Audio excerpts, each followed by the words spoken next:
billion boon on top of the $50 billion in grants. Historically, U.S. lawmakers considered corporate subsidies of such proportion to be counterintuitive to ensuring a fair, free market. But lawmakers seem to think it's necessary to ward off national security risks and address global supply chain concerns by investing billions into America's chip production, much like how the European Union and China have invested in their own production. The nation is investing in the idea that finally addressing the chip shortage will make America more prosperous and less at risk of supply issues due to foreign trade complications from the Russia-Ukraine war and rising China-U.S. tensions. So our poll of the week at soundbytes.org, that's Bytes with a Y, Francis would like us to remind you, is the Chips and Science Act is signed into law. And your choices are about time, could be great, terrible idea, meh, the what now, and, of course, other. So far, we have 22 votes. About time is in the lead, followed by the what now, and then everything else. And I know you're going to have more to say about this. I know. Yeah, So- I mean, it's way overdue. I mean, car dealerships, you go by most of them, and they're usually always full of vehicles, nothing. and they're begging people for used cars, Right. just so they have something to sell. Right. So you can head on over to our website, soundbytes.org. That's Bytes with a Y, Francis would like us to remind you. Scroll down on the right under Fascinating Stuff. You'll see the forum. First item down on the forum. Second item down is the poll discussion. Currently, at least the number one item under poll discussion is 13-OG-22. The Chips and Science Act is signed into law. Right now we have 3 posts, and you can add your posts there. And, of course, you can give us a call, 585-966-JAZZ. That's 966-5299. Toll free at 1-800-790-0415. And yeah, there's look, if you're going to be in the forums and talk about this, let's put politics aside and let's talk about what this does or doesn't do for America itself. Yeah. Not your hope for or long for or idealized America. Let's talk about what it does for the people The topic. today. Yeah. Stick to the topic. Yeah, stick to the topic. Not political views or opinions, because we know, like everybody else, everybody's got, a belly button, and everybody's going to have an opinion. And they're all full of lint. Mm-hmm. I remember when I was a kid. You were? Yeah. At one I thought you skipped that phase. all of my friends' parents were working assembly lines at Kodak or Delco or whatnot. Yeah. And it was tedious drudgery, and everyone hated it. And we slowly moved manufacturing overseas because other people wanted to do it. Yep. And we didn't. And now 20 years later, it's biting us. I can remember back in the day when I worked at Kodak, I worked over at Powder and Solution. And there were these 2 ladies, and they were there. I was there for 3 years at that one particular building. And their job was to sit at this bench. Your coffee kind of thick today? And they literally just put a packet of developer, a packet of neutralizer, a packet of fixer, and grabbed each one of those, put it in this little thing, little box, put the seal around it, boom. And that's all they did all day long. I did. I worked a couple summers at Kodak, packing film. Putting the film in the bag, putting the bag in a box, putting a label on the box, putting the box on the pallet. Yep. 8 hours a day on trick work. So we did C shift, then B shift, then A shift, and then back to C shift. CBA, yep. So sometimes it was nice. You got some weekends you'd get off of work at 8 a.m. Friday, and you didn't have to go back to work until, in essence, 4 p.m. Monday. Right. So you had a really long weekend. I worked strictly C-Trick because they wanted us You got paid more. Yeah, well, they wanted us to rotate. And it was like, we had 2 guys that wanted to work B-Trick because they were going to school during the day. And I says, fine, I'll take C-Trick. I'd rather work nights than that. Management's not around. People don't bug you. And it was a nice, easy shift. And you started Sunday night at 9, so you got a couple hours overtime because normally it was 11 to 7. And you finished up on Friday mornings. And it was like, nobody to bug you. Yep. I worked in the dark packing film, so it was kind of hard to stay awake sometimes. Yeah, I bet. I bet. But yeah, and building chips is a fairly skilled labor. And now there's so much, robotic assembly. Right. But there's still a lot of work around it. Mm-hmm. So you'll have jobs for both highly educated people and people. We talk a lot about why are we talking about sending people to college when you can get a trade job without the education. Well, you'll have both of those in this instance. And trade jobs, you still need a lot of education, just at a Yes. trade school, not a liberal Right. arts college. Right. Yeah. You'll still need both of those things. And I think I personally believe that bringing more jobs to American soil is a good thing. So we'll see in the long run who's right about that. But we can only hope that this will be a very good idea. And anything that relieves some of the chip shortages. I actually just ordered another Raspberry Pi. Which is surprising. Yeah, Kennekit had the high-end machines in a kit that I didn't particularly care for. It's more than I need, but the choice was that or nothing. So, okay, I took that, right? So that was good. And yeah, those are sold out now.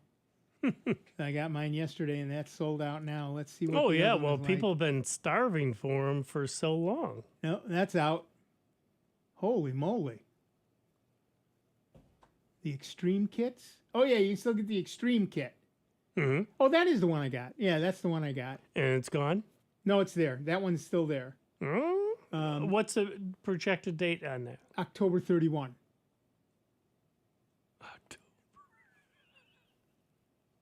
Oh, that's pre-order. No, mine were actually in. Mine were in. They did that when I got mine last year. Yeah, there it is. This may be the one I got then. The Kennekit Extreme. It's about the right price too. 8 gig. And they're out of those. No, that's here, and it says add to cart. So Oh, okay. So looks you can like still you get can 'em. buy it today. What's the price on that? $184.95. That's cheap. It is. It's an 8 gig kit. It comes with The power supply and the power supply on-off with the switch on it. It comes with 128 gig micro SD micro SD card. It comes with a case. So fan. it's an aluminum case. Yeah, but does it come with the fan? I think it's the aluminum case, which means that it does the heat dissipation right through the case. Because usually with the 4s, you need the fan. You need the fan, but if you've got the high end, it's the self-cooling silver case with soft touch black lid. I beg your pardon. Ooh. I beg your pardon all the way around. Ooh. Pardon me. Yes, indeed. But yeah, so that seems to be. And what's this? Oh, that's just the case. Yeah, it looks like the case does the heat dissipation. Okay. And honestly, with the Raspberry Pi 4, the fans you see are so small Yeah, they're that unless you're going to overclock the heck out of they're it, 1x1s. yeah, unless you're going to overclock the heck out of it, yeah, you don't need that much heat dissipation. And aluminum is really good at dissipating heat. yeah. So, Well, yeah, as long as you got the heat sinks on it, which that comes with the Right, kit that you right. got to put the heat sinks on. right. So yeah, that looks good. I'll report on it when I get it. You get the two 6-foot micro HDMI to regular HDMI. You get the self-cooling silver case with soft touch black lid. You get the power supply with noise filter and a switch. The 128 gig high-speed micro SD. So you put it in the USB 3, and it's preloaded with noobs. So you've got all the operating systems Noob. that Okay. you can play with, and you get the Raspberry Pi 4. Can you put the Ubuntu or Xubuntu on it? put whatever you want on it? Yeah, Okay. yeah. Because that's This what. this just comes with Noobs is a system that says, here's a dozen different operating systems we know about. It'll put ELEC, or it'll put, Kodi or whatever you want on it, or Raspberry Pi itself. You just say, I want that one, and it installs it, and you're on your way. Well, because I've got the ARM 64 Windows version on 2 of my Raspberry Pis. And now that I've gotten one machine over to Xubuntu, or Ubuntu XFCE, Which is Xubuntu. yeah, Xubuntu, now I'm going to move the Raspberry Pis one at a time, because they're just file servers. So all I got to do is put Xubuntu on it, set up the file share with Samba, and map the drives with Gigolo, and away I go. Yep, Gigolo will do that. This will be a file server for me as well, so I'll just put regular Raspberry Pi OS on it, because it doesn't matter to me. It's just going to sit in the corner. This one, it's just going to be. I'll back up. I'll use it as a mirror for my see, my that's SQL where- drives. I'll use it as a backup for all of my data, and I win. That's where I'm going to now, because I've got, like I said, 3 Raspberry Pis. And I'll create that file list, like you said, create that list. So when I want to go do the other 2, all I have to do is run it on the other 2 Raspberry Pis. Boom, done. That's exactly right. What we're talking about is that there is a program called dpackage on Linux. And one of the commands you can give it is to make a list of every installed program on your machine. You can then take that list, move it to another machine, and say, see that list? Install all those programs. So you can, with just a couple of commands and a little bit of patience, because it does have to download and install all those programs. Yeah, because the package also has what they call libraries to it too, folks. It's just Right. not the program. Right. It's other stuff that you don't see in the background that it's doing. So depending on how fast your machine is, and in really a very little time, you'll end up with a clone essentially of your first machine. So there's still some setup stuff you have to do, but not much, and it's pretty easy. And so there's lots of uses for that. For me, it has a twofold purpose. One is it's a simple, really simple backup for my machine. Yeah. If I've got all my data backed up everywhere and all of that, and then this one file is also backed up to about 4 places.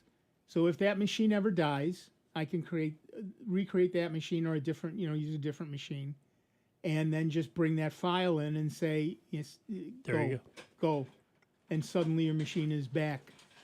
You still have to log into all of your stuff, Yeah. and I get all that. But once you figure out if it's your desktop machine, then you're going to want all your config files as well. Mm-hmm. And once you figure out where all those are and start backing those up, you can put those back. I've done that more than once when I moved machines. And so it's a little hard to figure out where those config files are. Well, that's for example, with Thunderbird, there's a set of files that say, oh, you log into this one and this one and this one and this one. Here's the backups of all the mail and blah, blah, blah. Well, once you know what those are, you can back all those up and bring them back to the new machine, put them in the same place, and you're up and running. That's the one thing I'm still trying to learn is, once you install a program, finding out where that folder is. So, because like I have to put an XML file, say in this one particular program, I had to download it, and I was trying to find, I just put the icon out the desktop and said, yeah, here it is out on the desktop. But I wanted to try to find out where all the folders are for that program, and I couldn't find it. Often they're under a .config file. So there's a hidden... They're hidden, right? Yeah. On Linux, any file that starts with a period is hidden unless you specifically say, show me the hidden files. How do you unhide them? Well, you can do it individually by saying ls-h, and that says show me the hidden files. Or In a window on the GUI, under View, you can say Show Hidden Files. Okay. Show me the files. -H though. Exactly. -H. Yeah. So if I were to, for example, say ls-h, I will see all my regular files. And Now once you sorry, -A. What was I thinking? -AL is what I usually do. Yeah, -AL is show me all the files In alphabetical order. in alphabet. And Now, once in a you- list in a with list. details. If you leave off the L, you get them across like a regular now, list. how do you get into that folder to change things or add things? CD space .config. You just add the dot. So if I wanted to go into my .config file, I just say CD space .config. All right, say it's a program, say FL Digi. Yeah, So I'd just go /FL Digi, and then it would show me. well, if that's where it is, you need to look. So, for example, what I'm saying is a lot of the programs I use, Ristretto, Thundar, SQLite browser, Google Chrome, all of that, are inside the .config directory. So That's what I say- want to see is those folder. Right. That So folder. you say cd space .config, ls, and then you'll see the list of files that are there. Yep. And in my case, let's say I wanted to go in and look at the Ristretto Yeah. config. I'd say, okay, now I can say cd Ristretto, and I say ls, and there's my config file. And Archand Oh. is saying in the YouTube chat that H is human readable. Human readable, yeah. So yeah, you get K and bytes and gigs instead of bits. yeah. So once you're in that folder, though, you have full rights to do things, add things, and everything else. Well, it's usually if you then some commands you have to say sudo, Sudo. Well, yeah, I right? usually So use sudo. sometimes you have to do that, but Super user you have to be dude. the super user do, right? So if you sudo something, you'll always have control. Because some of them, and that's why you use the L. So if I say AL, I can see that the config file for Ristretto is owned by me. So I could go in and edit it without a problem. But in some of them, they'll be owned by the SQL user Yeah, or the root. whatever. So you would have to do them as sudo. Yeah, in case folks don't know, I have officially. He's become a convert, and you know that those are the most fanatic people. So sit back and relax. You're going to hear a lot about this. No, I can officially say You gotta change your Uncle Dave music. Sit right down and you hear a tale. Over and over again. no to getting rid of Windows off of one of my machines. And I feel that that's a big accomplishment because I was setting a goal of doing that by the end of the year, and I've already done it on one. And all I can say is it's a heck of a lot faster. And now on that one, I don't have to worry about, which I happened to have happen just a couple weeks ago on one of my other Windows machines. It did an update, and the programs I had set up a certain way were totally broken. Yep. They were toast. And I had to redo a number of. It's like, you know what? I'm getting tired of this BS. Because Microsoft uses me as a beta tester for their rollouts. You and everybody else on the planet. And Xubuntu is not that hard to get used to. You still have the little button down in the lower left corner that will open up a menu. You can set up your icons any which way you want. It is so easy to use if you're familiar with Windows. Yeah, you've got to get used to a terminal window, but that's not that bad. Well, depending on what you do, you don't. Yeah, really. A don't lot have of to the get used to it. software Right. does itself. I mean, Right. even the software and updater. There's a program that you can run and say updater, and it'll go out there and automatically download all the updates. Say that fast 6 times. Right. Automatically for you. So you don't even have to think about that part. Yep. It's a very easy, very simple program. It works very much the way you're used to. And yeah, And our Chandra also says a lot of radios can only be programmed by Windows programs. Yeah, I Sure. run into that with my airplane stuff. It's mostly Windows programs. So I'm going to see if Wine will work. Yeah. Well, that's what I'm Well, trying. now, let me say, View 52 says, here we go again with Microsoft hating. I don't hate Microsoft. No, I don't. I think I am disappointed in Microsoft. I think they can do some things extremely better than they're doing them. I think they can do them because they can afford to do them. They just don't. And that's the part that bothers me. Well, the part that bothers me is when they sit there and they have features that are in there, they're working, they've been in there for a long time, and all of a sudden they decide to take them out. Yeah. Why? They don't take up that much space. They were working for folks, and they work from operating system to operating system. And then they find it breaks something later. Yep. Another print nightmare bug. Yeah. Yeah. And you're right, Archandra. Sometimes the best tool for the job is Windows, but not always. And sometimes it's the worst tool for the job. Anyway, we're going to take a quick break. You can give us a call, 585-966-JAZZ.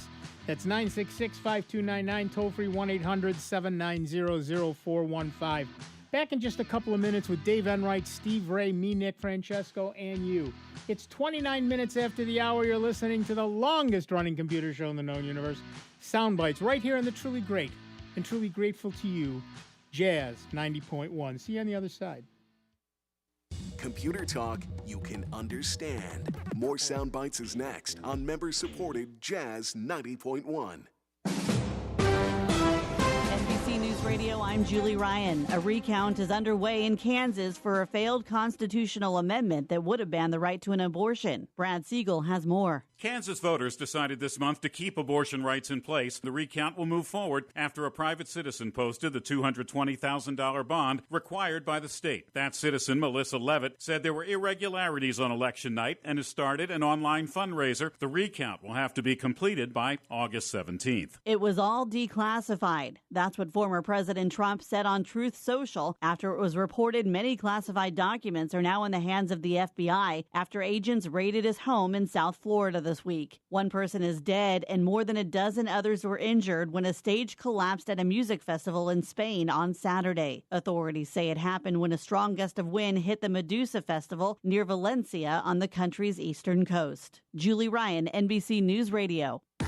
Why did Froggy cross the street? Because she loved the open road. This is Sanpit Singlo with the lowdown on science. But if Froggy crosses the street in winter, salt on the road would keep driving conditions safe, not so safe for frogs perhaps. Enter ecologists from the Yale School of Forestry and Environmental Studies. They were worried specifically that road salt could be affecting gender ratios in frog populations. To test the theory, they put tadpoles in water tanks, then added road salt. Before adding salt, they had a healthy mix of males and females. But after being reared in salty water, researchers counted 10% fewer lady frogs. Why the transition? Turns out certain molecules in the salt were acting like testosterone in the developing frogs. This means road salt can actually change natural-born females into males. Yikes! Sadly, off-balance gender ratios could put frog populations and their dating scenes at risk. However, this riveting research could pave the road for future solutions. So, why did Froggy cross the road? Wait, Froggy or Frogette?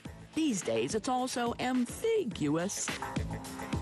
The Lowdown on Science is produced by LDOS Media Lab in partnership with the University of California Irvine Science Communication and 89.3 KPCC, and made possible with the generous support of the Fuse Family Foundation. Jazz 90.1 and the Greece Central School District have come together to help students in need as they head back to the classroom in September. We are collecting donations of new school supplies, which will directly benefit students in our school district. Items most needed include backpacks, composition notebooks, folders, and binders. We hope to fill 25 new book bags, which will then be given to students just in time for the return to school. Items can be dropped off at our studios between 9 a.m. and 5 p.m. Monday through Friday, or you can order them right off our Amazon wish list. Items from the wish list can be sent directly to Jazz 90.1. Please do what you can to support our young scholars as they head back to school this year. Jazz 90.1 is supported in part by our members and by Mayor Millie Evans, the City of Rochester, and Experience Live, presenting the 2022 Rochester Summer Soul Music Festival, featuring Babyface, Saturday, August 27th at Frontier Field. For tickets, you may visit the Frontier Field box office, People's Choice, Sobrino's Restaurant, and SummerSoulFest.com. That's SummerSoulFest.com. I left the military with a traumatic brain injury. I came home to fight depression, anxiety, and alcohol. As America's veterans face challenges, DAV is there. I'm Adam Greathouse, Army veteran. DAV helps veterans get the benefits they've earned. With DAV's help, I've built a new life for myself. With the right support, more veterans can reach victories, great and small. My victory is just experiencing life. Support more victories for veterans. Go to DAV.org. I'll be here to hear what's on your mind. As an adult, kids want to know you're listening to them, but they also want to listen to you. When it comes to alcohol, they want to know your expectations and how and why to avoid underage drinking. Talking early and often about it in everyday conversations reinforces your message and keeps lines of communication open. For more information, visit underagedrinking.samhsa.gov. I'll be by your side. Jazz 90.1 weather. Some of the nicest late summer weather imaginable in store for all of Rochester, Western New York, and the Finger Lakes this weekend. Comfortably cool by night, pleasantly warm by day. It is getting quite dry, though. The rainfall deficit now for the summer in excess of 4 inches. Your Saturday features a good supply of sunshine and gentle lake breezes. The high temperature near 80. It'll be into the 70s lakeside. Look for patchy clouds and starlight tonight, and the moon as well. The overnight low into the upper 50s. Mostly sunny Sunday, the high near 80. I'm meteorologist Josh Nichols for Jazz 90.1. And currently right now, we've got a few clouds out there, 75 degrees out at the airport, and 81 here at member-supported Jazz 90.1. This is Matt Shackelford. Join me or Rick Petrie on alternating Tuesdays from 9 to midnight on member-supported Jazz 90.1. Welcome back, everybody. I'm Nick Francesco. I'm Dave Enright. And I'm Steve Ray. And at 35 minutes after the hour, we are Sound Bytes. Ta-da. And you can give us a call, 585-966-JAZZ. That's 966-5299. Toll free, 1-800-790-0415. While I read this news item. And I didn't make it the first item this week because I got bored with it. This month's Patch Tuesday comes with fixes for the actively exploited dog walk 0-day vulnerability and a total of 121 flaws. 17 of the 121 vulnerabilities fixed in the update are classified as critical, as they allow remote code execution or elevation of privileges. That's right, 17 critical remote code execution or privilege elevation problems. 17. This month's Patch Tuesday fixes 2 0-day vulnerabilities, with one being actively exploited in attacks. Microsoft classifies a vulnerability as a 0-day if it is publicly disclosed or actively exploited with no official fix available. The actively exploited 0-day vulnerability fixed today is jokingly known as Dog Walk, and tracked by Microsoft as CVE 2022-34713, 34,713th vulnerability of 2022, and it's only August. And we wonder why. Not necessarily. When they split the CVE numbers off to other companies, because one company couldn't handle them all. Yeah. Right. So they each gave them a block of separate numbers, so Right. they're not sequential anymore. Yeah. Microsoft Windows, it's called the Microsoft Windows Support Diagnostic Tool Remote Code Execution Vulnerability. Dog walk is easier. Security researcher Imwe Rad discovered the vulnerability in January of 2020. Ta-da! But Microsoft decided not to fix it after deeming it to not be a security vulnerability, which now miraculously and magically it is. However, after the discovery of the Microsoft Office MSDT vulnerability, security researchers once again pushed to have Dog Walk fixed as well, which was done as part of the last update. The other 0-day vulnerability is tracked to CVE 2022-30,134. The Microsoft Exchange Information Disclosure vulnerability, which allows attackers to read targeted email messages. Microsoft says that vulnerability is publicly disclosed but has not been detected in attacks, which doesn't it not been detected is not the same as not used. So several of these attacks have been around for a while, with at least one out in the wild for 2 years. Nice of Microsoft to take time out from their busy schedule to fix these. Still happy you're using Windows? Give us a call, 585-966-JAZZ. That's 966-5299, toll free 1-800-790-0415. See, that's my frustration. And it goes back to like Windows 7. I mean, when that came out, that version only had one SP pack, and that was very light maintenance. For the longest time, that package just ran. It didn't get bugs. It didn't need all these patches and everything else. And then we go to Windows, 8, which is a disaster, and then to 10. And now we're, experimental people. We're beta testers, essentially. And that's where my frustration comes in. It's not that I don't like Windows. I love Windows. I go back to Windows 3.0 when I first came out. We started with Paula Chapman. Yep. And working with that because she worked for Microsoft. And she'd get us, deals and all this other software that we could test. And we were beta testers for a long time. Still are. I love it. Yeah. And, it's just, it's stopped being the program it was. Yeah, and to change things just for the sake of changing them, like add remove programs. They had to change that name. Why? Right. Was there any particular reason? No, just to do it to change.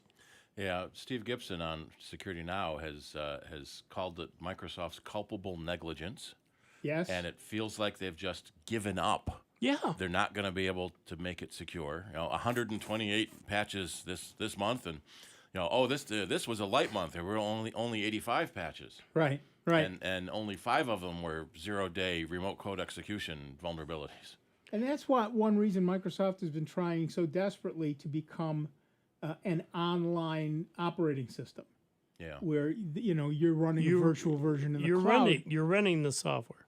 You're renting the software and it's running in the cloud, because then they can make fixes easily and quickly to a single image. Yeah. And that makes sense to them. The problem is, how fast is it going to be? On your internet speed, yeah. Right. So how big a set of machines are they going to need in the background? And some people don't even have internet service. That's right. And so there are still a lot of issues to be dealt with in that. I mean, when we used virtual machines at RIT in the College of Business, if as a back-end server, they were great. But when you had people using them as front-end devices, they were not as satisfactory. Mm-hmm. They weren't bad. I'm not saying they were bad. They just weren't as satisfactory as something on your own desktop. And that's a simple fact of life. And if Microsoft wants to retain their leadership, they can't be slower. They can't be more annoying. They can't be more difficult. They can't be something you can only use when you're in an area with Wi-Fi or a cable connection. Mm-hmm. They have to be the ubiquitous program that all the other operating systems are. Because it isn't that hard to move to from Windows to a Mac or to Linux or to a Chromebook. It's just not. Chromebook is no matter even how much easier. people think it is. It's right. It isn't well, Chromebook really. is nothing. Right.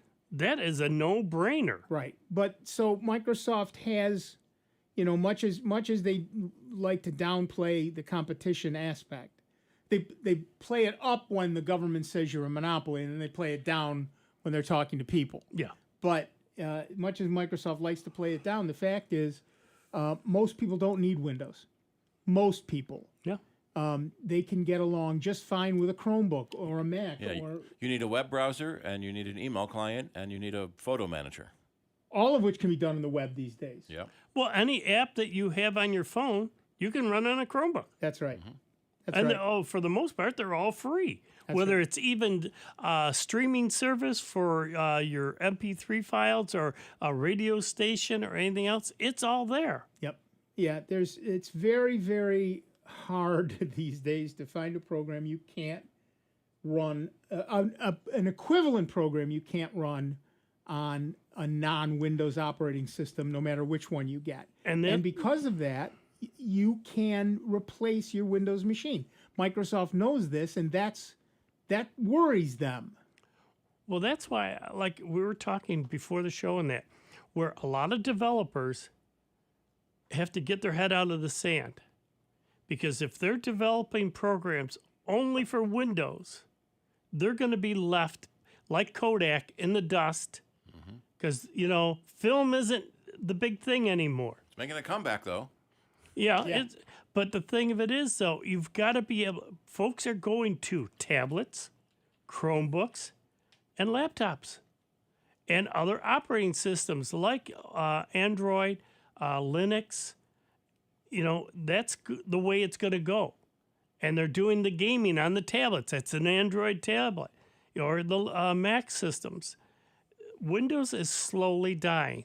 It's like a Kodak. They've been around for a long time, but their time, I think, is coming.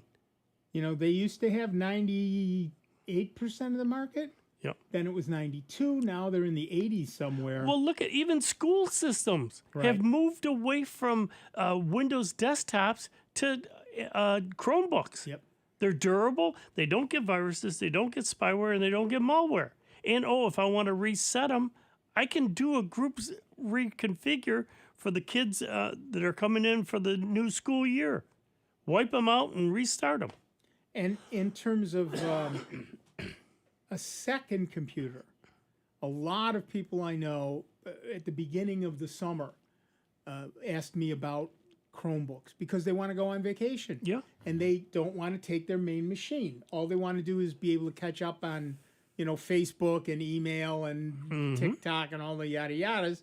And I do that whenever I go on vacation. I take a $250 laptop, not a $800 laptop. Yeah. I'm not going to do it. I try to remember to take my Kindle for those days at the beach when the sun's too bright and you can't see an LCD screen. Right. And that's the kind of thing that we're finding, people are buying that second machine to take on vacation and then finding that it really kind of does everything they need. We have a lot of customers in our shop where their desktop computer dies and they say, I don't really use the desktop very much. I use my iPad so much. Do I really need to replace the desktop? Right. Maybe not. Yeah, exactly. I mean, people are coming up with more alternatives. You go into most of the stores now, these big box stores, and what do you see? Laptops, tablets, or phones. You don't see the big boxes and the various variety of big towers and that type of thing anymore. I've been seeing a lot more all-in-one PCs. Right. Yeah, that too. Right, so you get that big screen. Yeah, with a laptop motherboard stuck behind it. Right, that's exactly how it works. Yeah. And you can get laptops nowadays with 16 gig and everything else. So, yeah. And they run fast. Yep. All right, to the phones. Our first caller is Doug from Irondequoit, New York. What's up, Doug? Hey, I've got two questions about an old MacBook. A friend handed me a MacBook from 2012 and said, have fun with this. She was done with it, so I installed Ubuntu, which is delightful.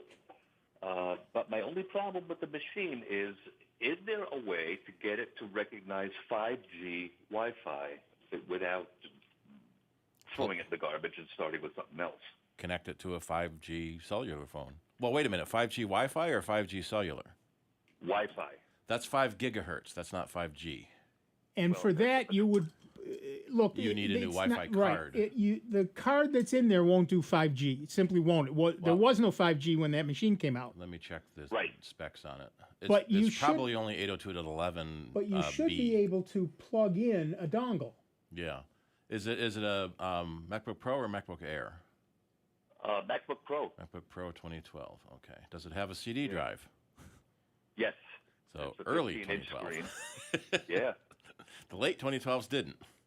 But you should be able to plug in a 5 gigahertz dongle, Wi-Fi dongle, and theoretically, what version of Ubuntu are you using? It's 802.11n. It should do 5 gigahertz. Yeah, the latest LTS, is that 2104, I think it is. I don't have it in front of me. 2204. Yeah. Yeah. 2204. Yeah, and it's running beautifully. It should recognize it. But the other thing is the driver for the chipset, probably. yeah. Okay. So you should, if you've got all the latest of everything in there, Steve says it should work. So maybe you need to update some drivers. Who makes the card in that one? Don't know. I'm sure Linux has a way of finding out who makes the card. So probably Broadcom. LS USB usually will tell you what's in LS USB or LSHW, I think it is. Okay. And who makes the dongles? I mean, can you recommend a brand or two to at least shop around for? Yeah, there's a dozen that make them. Okay. So yeah, let me tell you that LSHW might be the better choice here.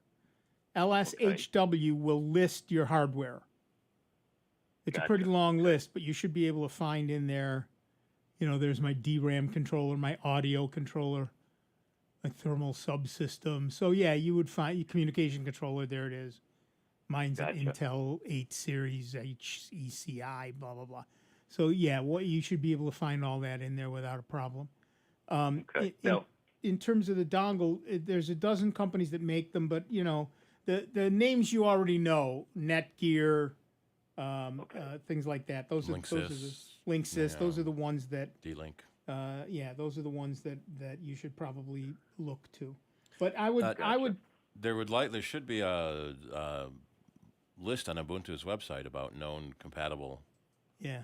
But that 2012 has 802.11n Wi-Fi. What is that? Wi-Fi 4. So it should be able to do 2.4 gigahertz and 5 gigahertz with the right drivers. Gotcha. Okay. Now, I already solved another problem with it, which involved running temperature.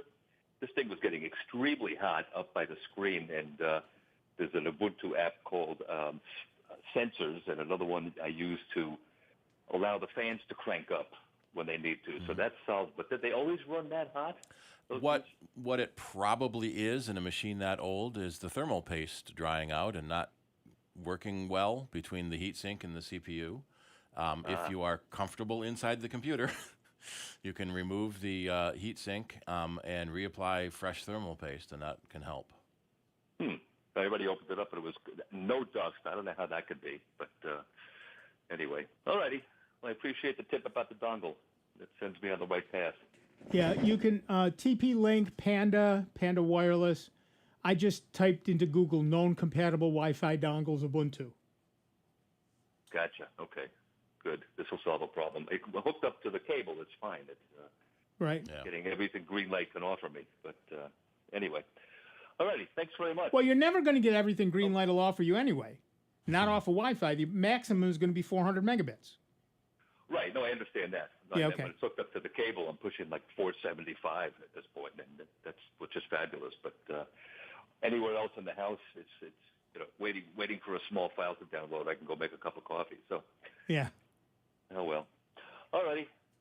Thanks. Have a great day. Thanks. You too. Bye-bye. Yeah, that's an issue that you'll always have when you're using a non-Mac operating system on a Mac. Apple has a lot of suppliers, and you can't always tell just from year model what's in it. If you pull the bottom cover off, you should be able to see the Wi-Fi card, and there might be a name on it, but probably not. It might just say Apple. Right. All right, back to the phones. Our next caller is James from Rochester, New York. What's up, James? Oh, hi, Nick. I have a quick question for you. On Windows 10, I have some tabs pinned to the top, and when I hover over them, the box goes down about 3 inches, and it never used to do that. Is that something new? Yeah, that's an update. What they're doing is showing you a thumbnail of what's in that particular program or tab. So they think it's sexy and helps you. Yeah, no big deal. I was just wondering if there was something going on. Or, all these updates. You guys are geniuses. Thank you. We're just playing with them all day long. That's how we know. But yeah, that's a thing that Microsoft has added because other programs added it and it was sexy, and now they've got it too. Yeah, no big deal. But I was just curious. Thank you so much. Yeah, absolutely. Have fun. Okay. Yeah, that's the other thing is that anytime any operating system adds a feature that's popular, everybody else adds it too. Oh yeah, and that's fair. That Yeah, well, it's helpful. That's helpful. It's useful. It's how you stay on top. And blah blah blah. I don't begrudge them adding features, but like Dave said, when they take one away that I've been using for 30 years, Oh, that makes me angry. or change the key. Yeah. Suddenly you're hitting this keystroke Yeah. that worked for 10 years, and now all of a sudden something else happens. And Apple just did that. The older Macs were Option D to run diagnostics. Now on the new M1 Apple Silicon Macs, it's Command D. Why? Right. Yeah, exactly. Why? Why did you have to do that? I think they do it just so they say, well, it's new and improved. Right. We made it better. Yeah. By changing option to Just command. change the name, or where you used to find one thing, now they moved it over to here. Right. Why? I completely understand when a company has to change a name of something because it interferes with somebody else's copyright. We've seen that more than one time over the years. Yeah. I get that. Absolutely get that. That's justifiable. But when you change something just for the sake of change, it's annoying. Now, it may well be that, they did a focus group and somebody said, but the splat, the command key is always used for that stuff. And somebody said, well, yeah, it is. We ought to change it. Yup. I don't know why Goofy started working for them, but he apparently did. Alt P is supposed to be print. Right. Yeah. Right. So if you decide to make it something else and everyone's mad that they can't print their document. Right. Yeah. Right. That's there are look and feel issues that have become standard across platforms. That's the suit that Apple lost. Yeah.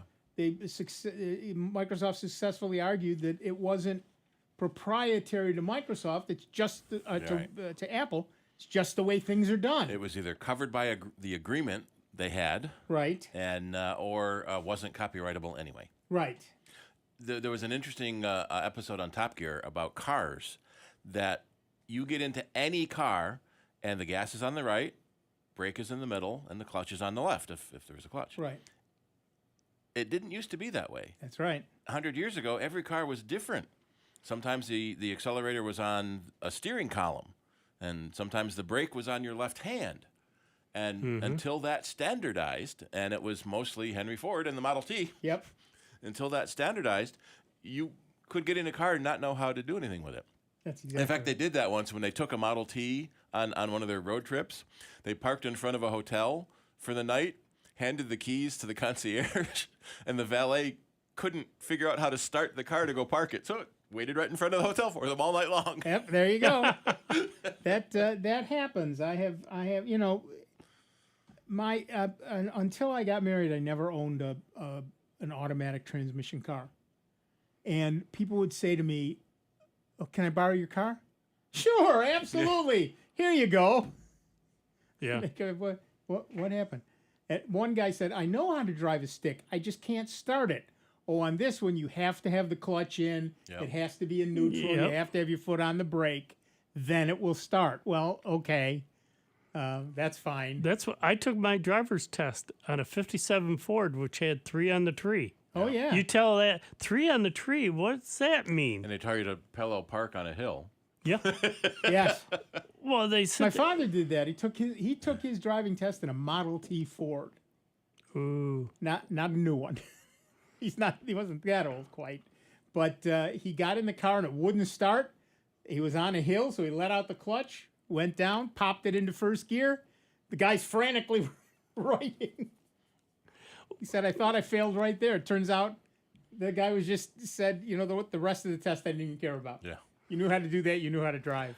Well, that's the thing. I'm still a two-footed driver because for so many years, I took my test on my 57 Ford. After that, I had a Volkswagen. And most of the cars up until maybe 20, 25 years ago were all, standard shift. As a matter of fact, my HHR. Yep. That was I ordered that stick shift because I liked stick shift. Yeah, so do I. Since then, I've gotten to automatic, but I'm still a two-footed driver. I can't help it. It's just what I'm used to. And, one-handed driver because I'm so used to having my hand down ready to shift. Yeah. I drove standard until we were about to have a baby. And my wife said, I may have to take your car someday in an emergency. I'll get an automatic transmission, honey. Yeah. That makes sense. That for the baby, I will do whatever. Well, I had to help friends back in the day. They were moving, and they got one of the Hertz, rental trucks. Yeah, oh, yeah. And he called me up and said, "Dave, I need you to help me." What? We got the rental truck. Okay. Yeah, I know. I told you I'd come over and help. Yeah, but we need you to drive it. It's stick shift, and nobody knows how to drive stick. I had a neighbor come to my door one day and say, "Can you drive stick?" And I thought, why? Because I'm old? Yeah. I said, yeah, why? He said, my father's car is in my driveway, and he's gone. Can you move it for me? So I can get out? Yeah, absolutely. Not a problem. But yeah, us old people know things. All right. That music tells us that we all have wasted an hour of our lives on this nonsense. But do not despair. We're going to take a short break, but we'll be back in just a couple of minutes with Dave Enright, Steve Ray, me, Nick Francesco, and you, and a whole nother hour of sound bites right here on the Truly Great. And truly grateful to you that we are member-supported Jazz 90.1. It's the top of the hour. It's sound bites. It's member-supported Jazz 90.1. Online 24 hours a day, 7 days a week at soundbites.org. More with Nick Francesco, Dave Enright, and Steve Ray next on member-supported Jazz 90.1. WGMC Greece Rochester, a public service of the Greece Central School District, Jazz 90.1. Online at jazz901.org. NBC News Radio, I'm Julie Ryan. A recount is underway in Kansas for a failed constitutional amendment that would have banned the right to an abortion. Brad Siegel has more. Kansas voters decided this month to keep abortion rights in place. The recount will move forward after a private citizen posted the $220,000 bond required by the state. That citizen, Melissa Levitt, said there were irregularities on election night and has started an online fundraiser. The recount will have to be completed by August 17th. It was all declassified. That's what former President Trump said on Truth Social after it was reported many classified documents are now in the hands of the FBI after agents raided his home in South Florida this week. One person is dead and more than a dozen others were injured when a stage collapsed at a music festival in Spain on Saturday. Authorities say it happened when a strong gust of wind hit the Medusa Festival near Valencia on the country's eastern coast. Julie Ryan, NBC News Radio. Jazz 90.1 is supported in part by our members and by the Great Courses How to Grow Anything DVD series hosted by Melinda Myers.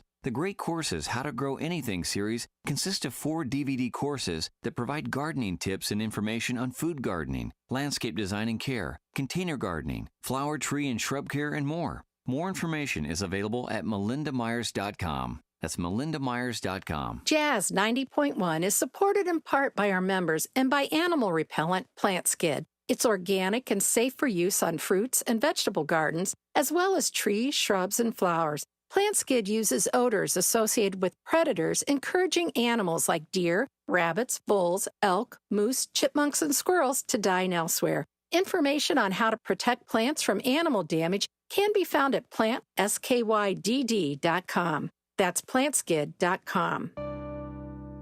Here's another I Love New York travel tip.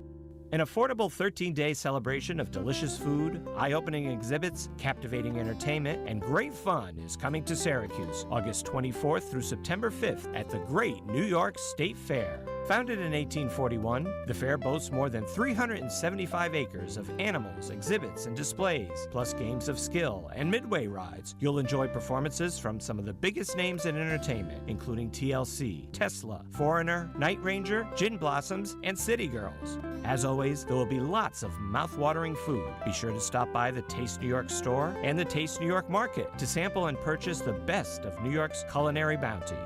For more information, visit the I Love New York website at iloveny.com.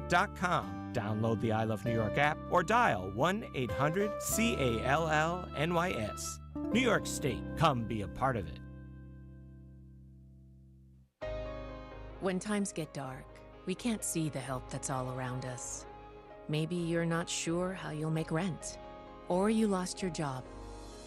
When you don't know where to turn, let 211 be your guiding light. Our guides are ready to connect you with the help you need.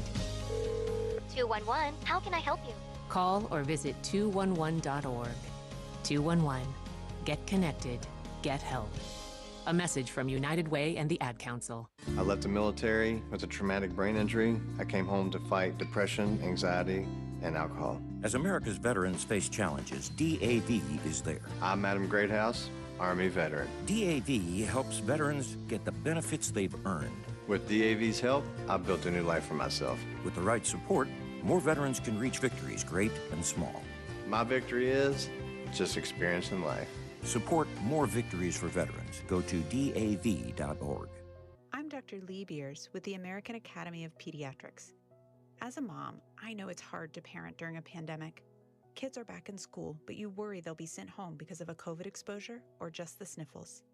And you worry about your child getting sick from COVID and ending up in the hospital. What gives me peace of mind is the COVID vaccine. It's safe and effective against serious illness. And now, kids 5 and older can get the vaccine. Please call your pediatrician. Welcome back to America's longest-running computer show, Sound Bytes, on member-supported Jazz 90.1.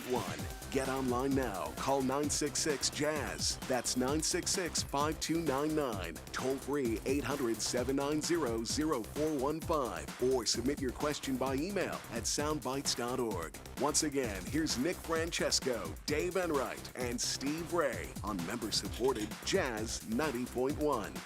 Welcome back, everybody. I'm Nick Francesco. I'm Dave Enright. And I'm Steve Ray. And at 5 minutes after the hour, you're hurtling headlong into the second hour of the longest-running computer show in the known universe, Sound Bytes, right here on member-supported Jazz 90.1. And now we'll talk a little bit about Meta, which is Facebook and Instagram and WhatsApp and all of that nonsense. Meta, the owner of Facebook and Instagram, has been rewriting websites its users visit, letting the company follow them across the web after they click links in its apps, according to new research from an ex-Google engineer. And if there's anybody who knows about following you across the internet, it's Google. The two apps have been taking advantage of the fact that users who click on links are taken to web pages in an in-app browser, which is controlled by Facebook or Instagram, rather than sent to the user's web browser of choice, such as Safari or Firefox or Google. The Instagram app injects the tracking code into every website shown, including when clicking on ads, enabling them to monitor all user interactions like every button and link tapped, text selection, screenshots, as well as any form of inputs, any form inputs like passwords, addresses, credit cards. In a statement, Meta said that injecting a tracking code obeyed users' preferences on whether or not they allowed apps to follow them, and that it was only used to aggregate data before being applied for targeted advertising or measurement purposes for those who opted out of such tracking. Nothing to see here, citizen. Move along. We intentionally developed this code to honor people's ask to track choices on our platforms, a spokesrobot said. The code allows us to aggregate user data before using it for targeted advertising or measurement purposes. We do not add any pixels. Code is injected so that we can aggregate conversion events from pixels. They added for purchases made through the in-app browser. We seek user consent to save payment information for the purposes of autofill. Of course, most people who see that think they're letting their own browser set their own computer save, let their own computer save the autofill data, but why quibble? The company does not disclose to the user that it is rewriting web pages in this way. It is unclear when Facebook began injecting code to track users after clicking links.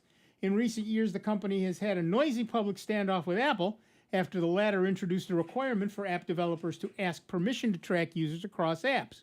After the prompt was launched, many Facebook advertisers found themselves unable to target users on the social network, ultimately leading to $10 billion, that's billion with a B, of lost revenue and a 26% fall in the company's share price earlier this year, according to Meta.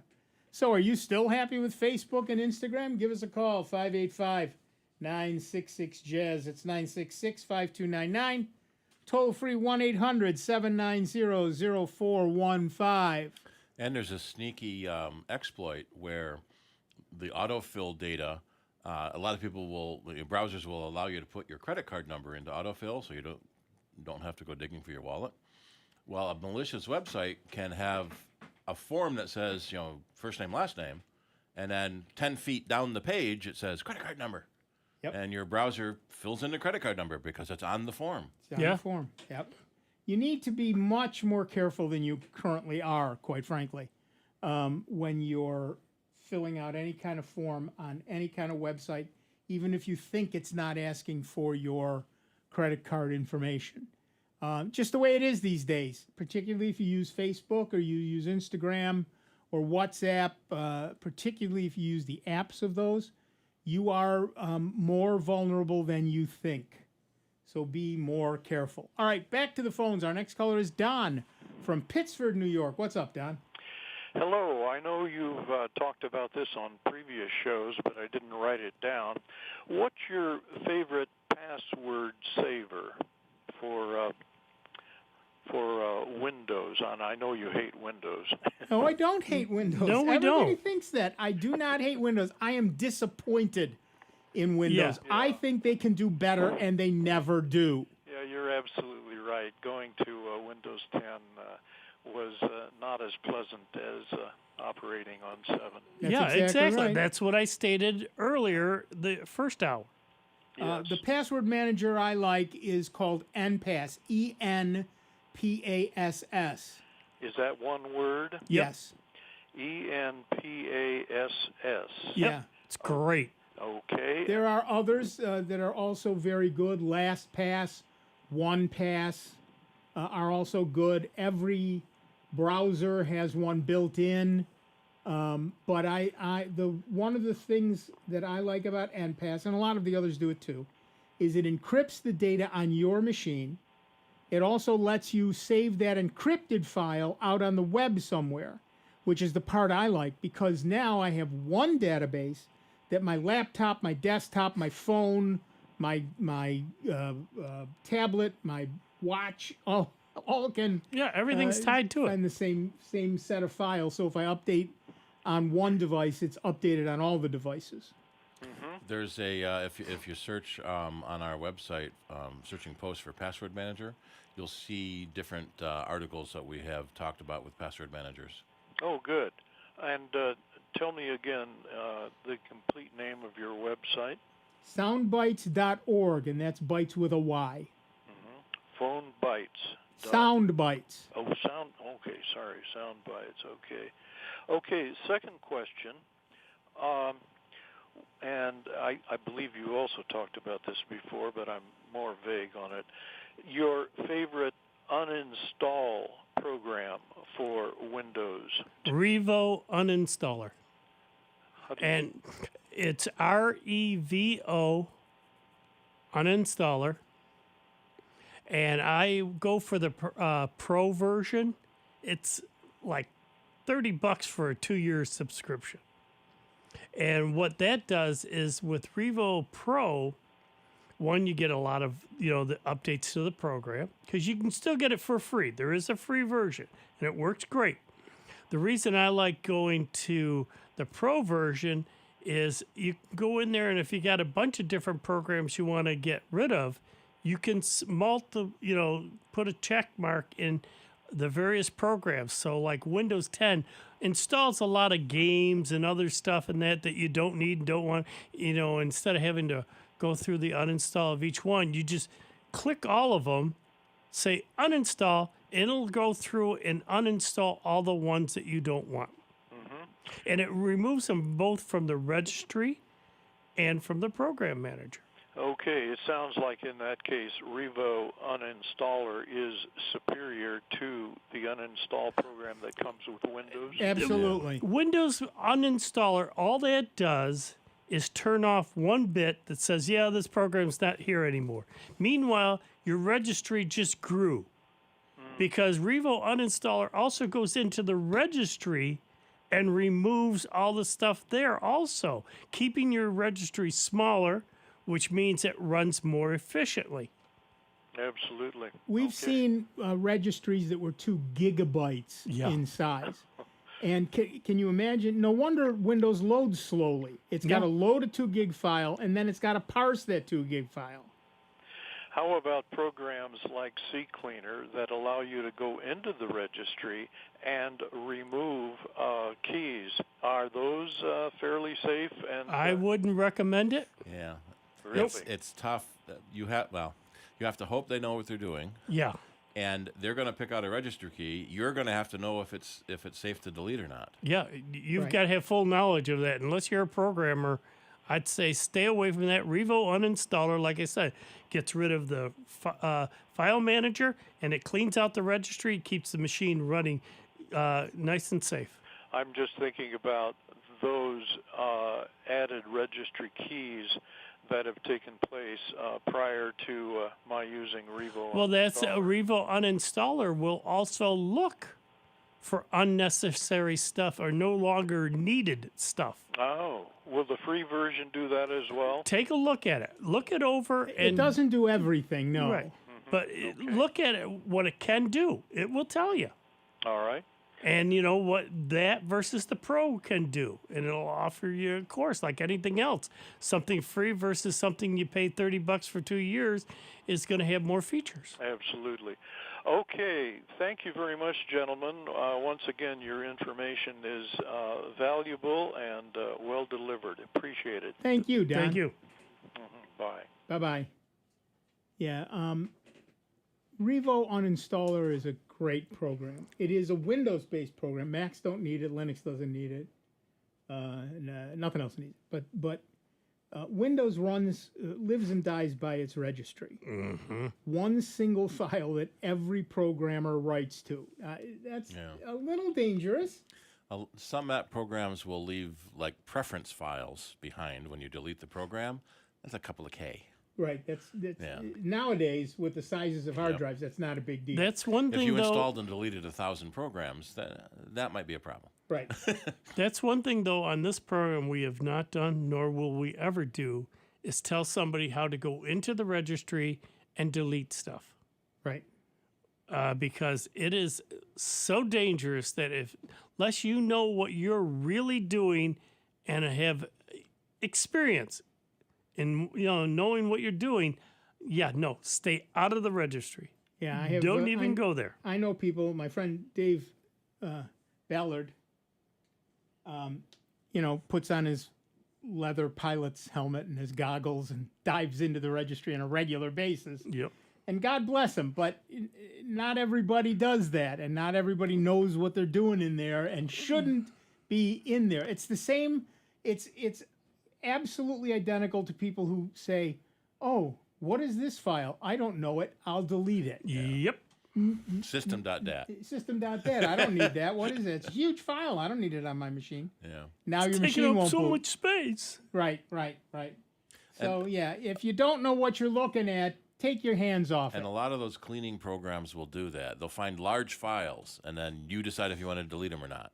Or they'll find duplicate files. Well, sometimes they're supposed to be duplicates because they're in different folders. Yeah. Right. So you do need to know what you're looking at, but as close as you can get to safe is something like Revo Uninstaller. It's a very good program. CCleaner is good at the lower level things, at the maybe higher level things is the best way to put that. The simple things. Yeah. But you don't want to go in mucking about in the registry if you don't have to. In general, those are not the things you want to play with. No, never go in there unless you've got some serious experience. I mean, I feel comfortable in it because, that's what we did for a It living. was your living, exactly. Yeah, we did that for a living, and we had to go in and make changes in this and that. So I'm very comfortable working in it. But would I tell any other, even semi-user? No. No. Don't want to be responsible that if you make a keystroke because you're click happy and mess up your machine. Right. And that's kind of the problem that Microsoft is in, is backward compatibility. Programs assume the registry. If they would stop and rewrite Windows, right, with security in mind from the beginning, right, then they'd be unbeatable. Right, but even these major upgrades we have, from Windows 8 to Windows 10 to, it wasn't a rewrite. They maybe changed bits of the code, but there's a lot of old NT stuff still in there from the 20 years ago. NT kernel from Windows NT is still in there, and for backward compatibility. It's mostly unchanged. Yeah. So that's one thing.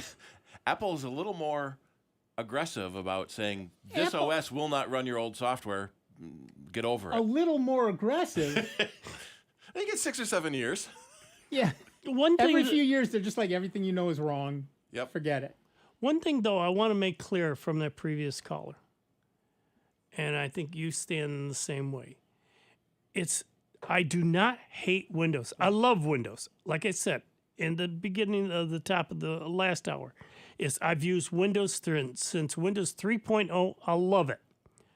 I am just tired and disappointed in the way they update, the security, and the way they treat us as owners of it as beta testers. Right now, we were talking earlier about codec. Right now, Windows is codec. There's a bunch of people at the top who have not moved with the times, who don't understand the way things are done today. And you invented something that everyone used 20 years ago. 20 years ago, and they think it's good enough then, it's good enough now. Yeah. And the fact is, people are moving on. People don't want a month of insecurity before an update comes out. They don't want a 2 gigabyte registry. They don't want any of those things. And people are moving on to other things. And again, it's not hate, it's disappointment. Microsoft has the ability to be so much better. And they're just not. And That's why I compared them to Kodak. They were great at their time. They were the, as hot as, white on rice. But, just like Kodak didn't keep up with the digital times, Microsoft is doing the same. Right. And everybody... They can. That's just it. They have enough money. They have all the talent in the world. Experience up the wazoo. Experience, they could do anything they want to do, but it's cheaper to just go along like they've been going along. And that's the thing that I'm upset about. It's not hate, it's annoyance and disappointment. That's what's driven me to go to Ubuntu. But they have to keep changing things enough and adding enough new things to make people buy the new version. Well, this 68 Ford Pinto you bought, hey, you know what? This year's model has fins. Yeah. It must be a better machine. Goes faster. And then 5 years later, there's no more fins. Those are old-fashioned. Those are old-fashioned. So we got rid of the chrome and we got rid of the fins. Well, for Pete's sake, let's take a look at the engine, shall we? That's just that's the way it goes these days. Just to put anything to rest, I don't want to, get emails and everything else. Oh, you just hate Windows. No, I don't. I'm just disappointed in Windows. Yeah, we're just disappointed. I am just tired of it breaking my machine. Yep. Nothing ticks me off more than because I don't turn my machines off. I turn the monitor on, and all of a sudden I'm seeing it. I'm at a login screen, which I know, Windows did their magic again, or at least that's what they call it. I wonder what won't work today. Yeah, so then I had to sit there and just try everything out, see if it still works. Like I say, with that one patch, they did away with a common driver. It was a generic driver. They just did away with it. And it worked for decades. And a lot of programs required it. Yeah. And they just did away. Well, we didn't. They didn't need it anymore, so we clearly just took it nobody out. needed it anymore. Then why? If it's not taking up that much space and, it's working for everybody else and it's worked for decades, why take it out? Right. Just for doing it for the sake of doing it? No. Right. And that's just it. It's they have the potential. There's a very, very old Peanuts cartoon with Linus standing there saying there's no heavier burden than a great potential. And yes, Microsoft has a great potential, and I personally don't think they're living up to it right now. Mm-mm. And that's what bothers me. They have the ability to do it. Because there's millions of computers out there with Windows on it. Right. Look, the reason I moved to Linux to begin with was not because I hated Microsoft. It was because I was tired of building my machines all over again every month, finding something that wasn't working and having to fix it. Now, that certainly happened with Linux in the beginning because I didn't know it yet. Mm-hmm. And that's fair. But now that I do, I don't have issues with my machine, any of my machines, unless there's a hardware error. That's it. And nothing. Well, that's what I ran into when I was first testing out Ubuntu. I was doing it on an old computer. Right. It was so old. How old was it? I couldn't even update the BIOS. Yeah. It was from 2012. Yep. And there was no new BIOS, so I kept getting this error.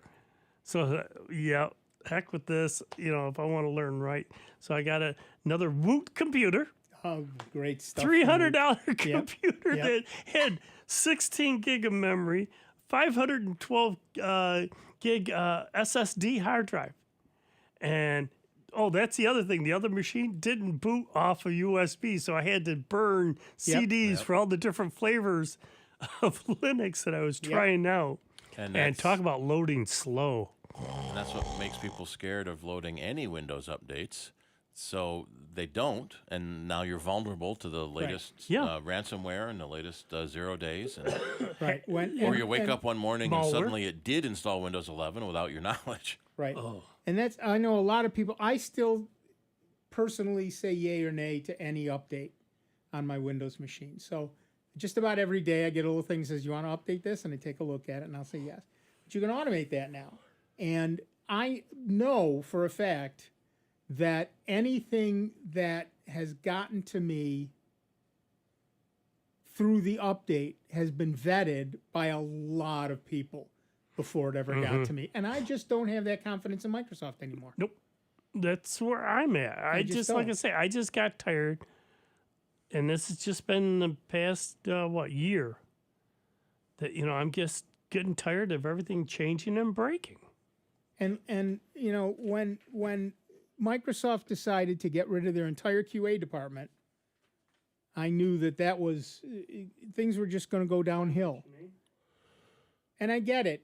Everybody wants to make more money. Stockholders, shareholders need more money. That's the point of a business. It's the fiduciary responsibility to make more money. That's right. You just have to remember that in any publicly traded company, and Microsoft is one, you are not the customer.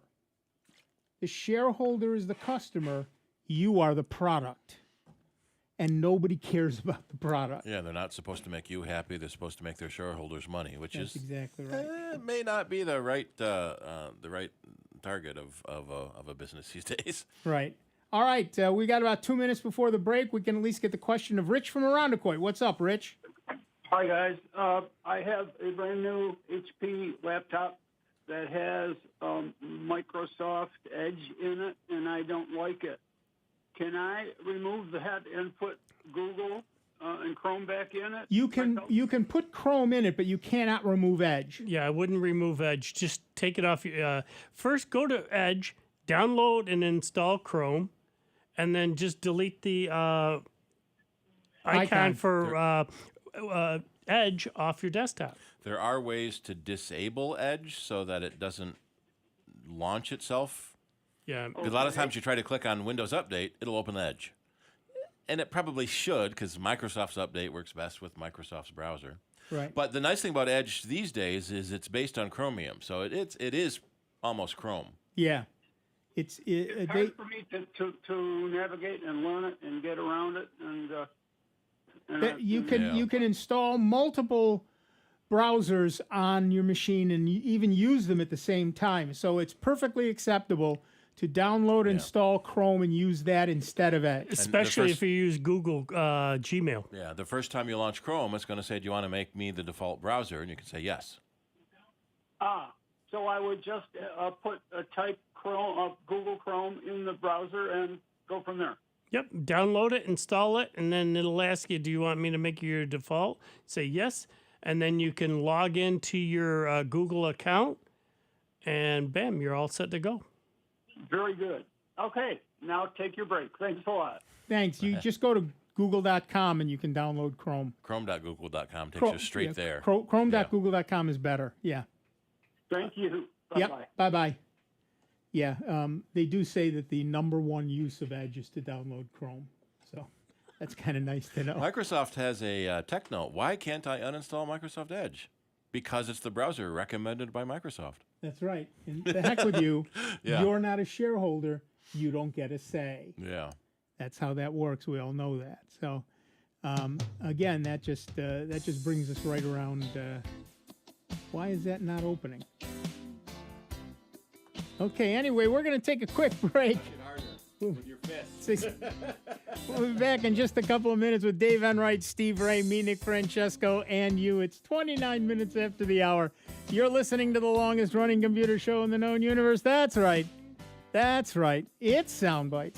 And it's right here on the Truly Great, and truly grateful to you because with your generous support, we are solely member-supported Jazz 90.1. See you on the other side. It's America's longest-running computer show. Back to more Sound Bites with Nick, Dave, and Steve. Next on member-supported Jazz 90.1.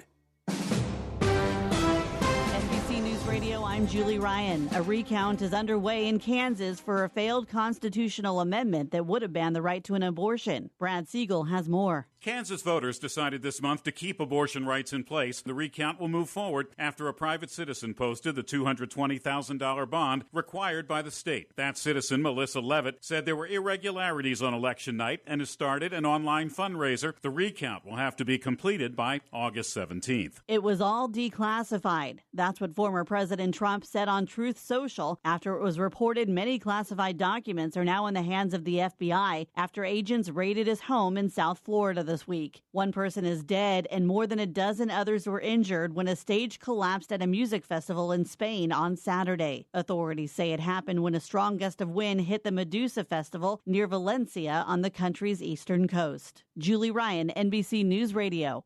Grow, harvest, and enjoy the herb lovage as pesto served on grilled fish, burgers, and salads. Hi, I'm Melinda Myers, horticulturist and gardening expert. For many, lovage is a new plant. It's a perennial that looks like celery on steroids, growing 5 feet tall.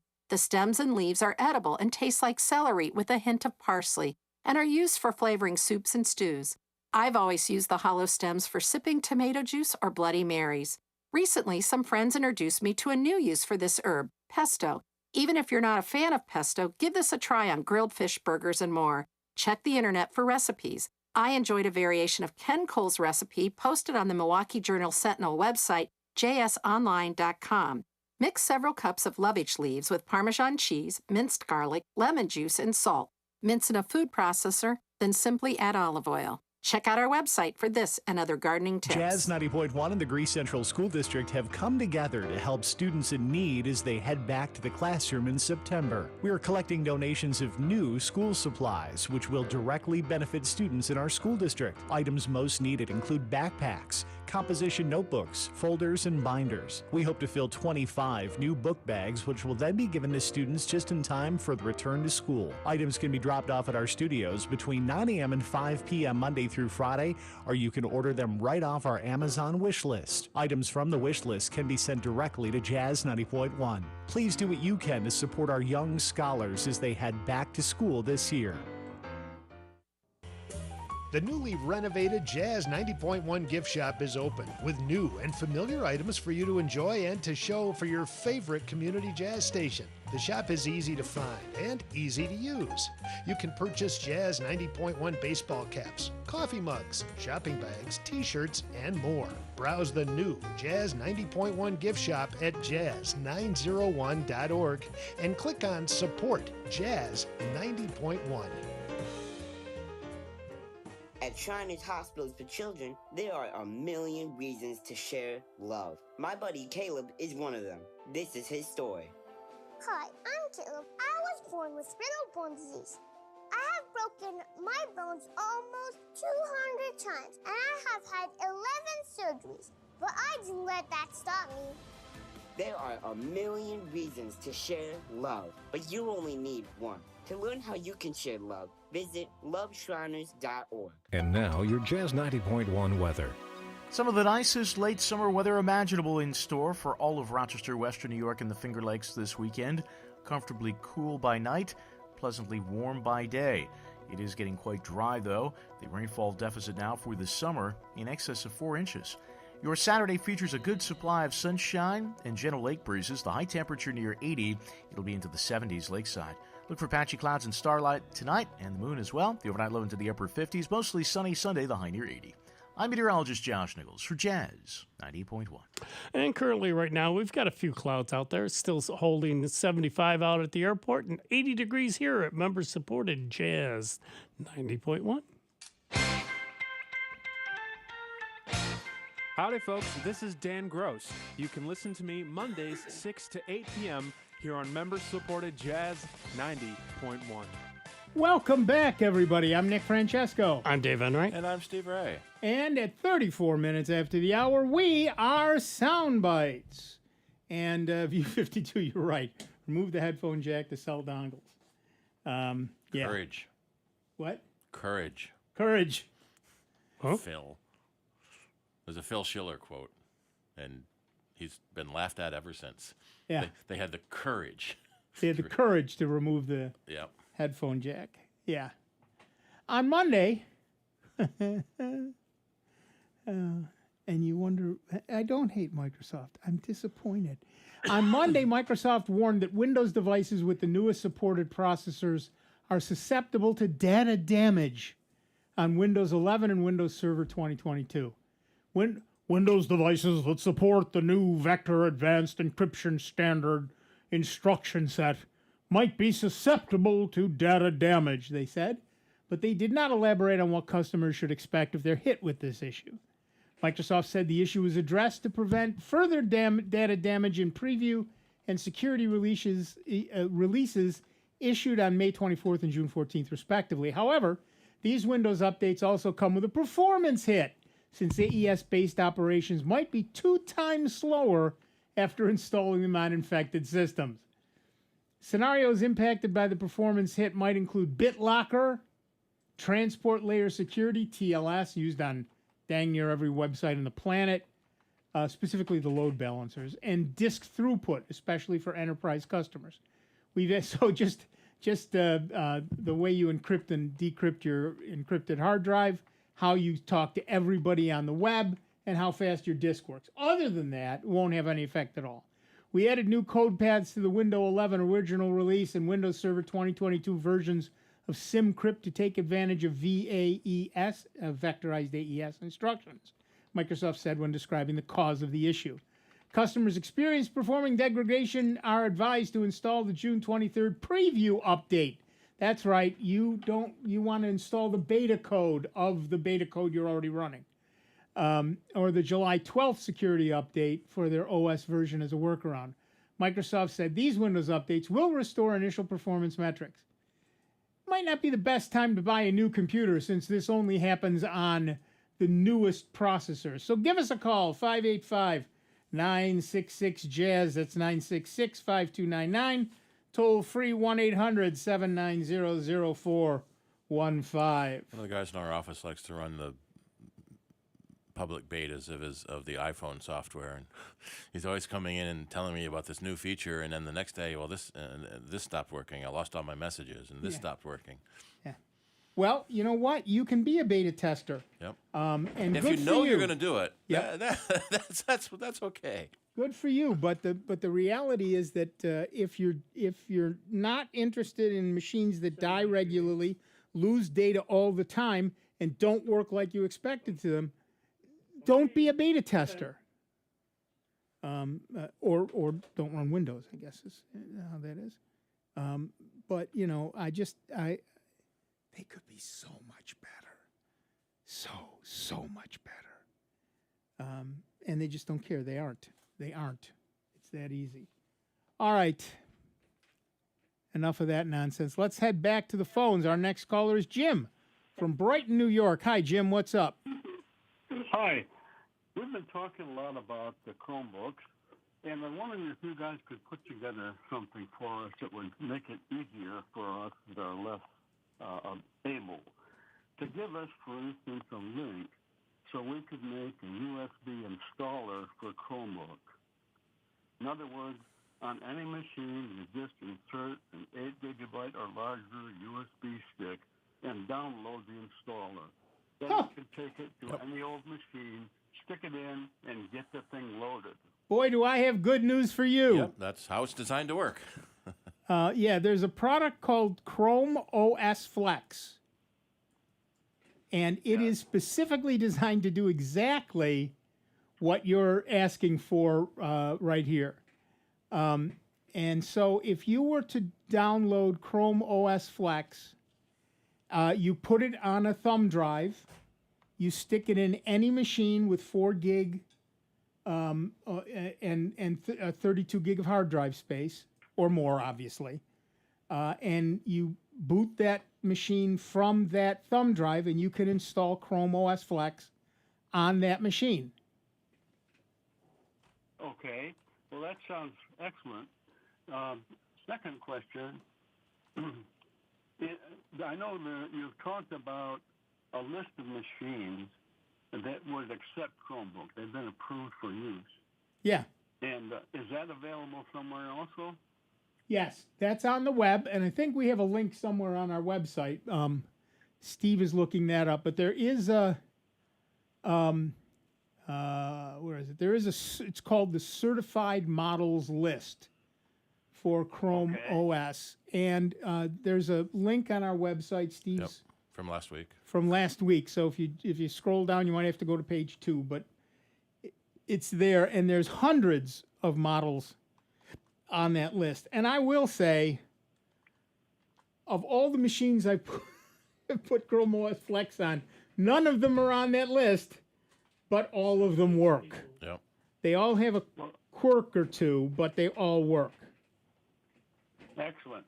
Next, last item, is it possible to use a Raspberry Pi and put on Chromebook and use it as a home PC? Chrome OS Flex does not have a version for the Raspberry Pi yet. Okay. But they're working on one. One called FryDOS, FYDEOS. Yeah, FYDEOS. Yep. Okay. Now, when that happens, it would seem to me that would be the cheapest home PC you could make. Pretty much. Yeah, absolutely. There's yeah, because you can get obviously you would want a 4, a Raspberry Pi 4B. That's the more expensive one, right? Right. Which is, by more expensive, they say that's $100. Yeah. Yeah. Big deal. Exactly. So yes, you would want a 4B or a 400. And you can, like I said, you can't do it now because the Raspberry Pi uses a different processor set. I just found a step-by-step instructions on linuxhint.com. On how to do it? To install Chrome OS on a Raspberry Pi 4. Yeah. Yeah, but FYDEOS, FYDEOS, yeah. Yeah, that was the other one, yeah. FYDEOS, whatever it Yep. is. But in general, you can certainly just run the Raspberry Pi OS that comes with it, and it comes with a web browser. You can download the Chromium browser for that, which is the Chrome OS browser, and you can then just use it in the browser mode, just like you would use a Chromebook. I mean, one of my Raspberry Pis is literally just that. I only use it to do things out on the web through the browser. And it again, it's a $100. I paid $125 because I got the higher end. You would normally do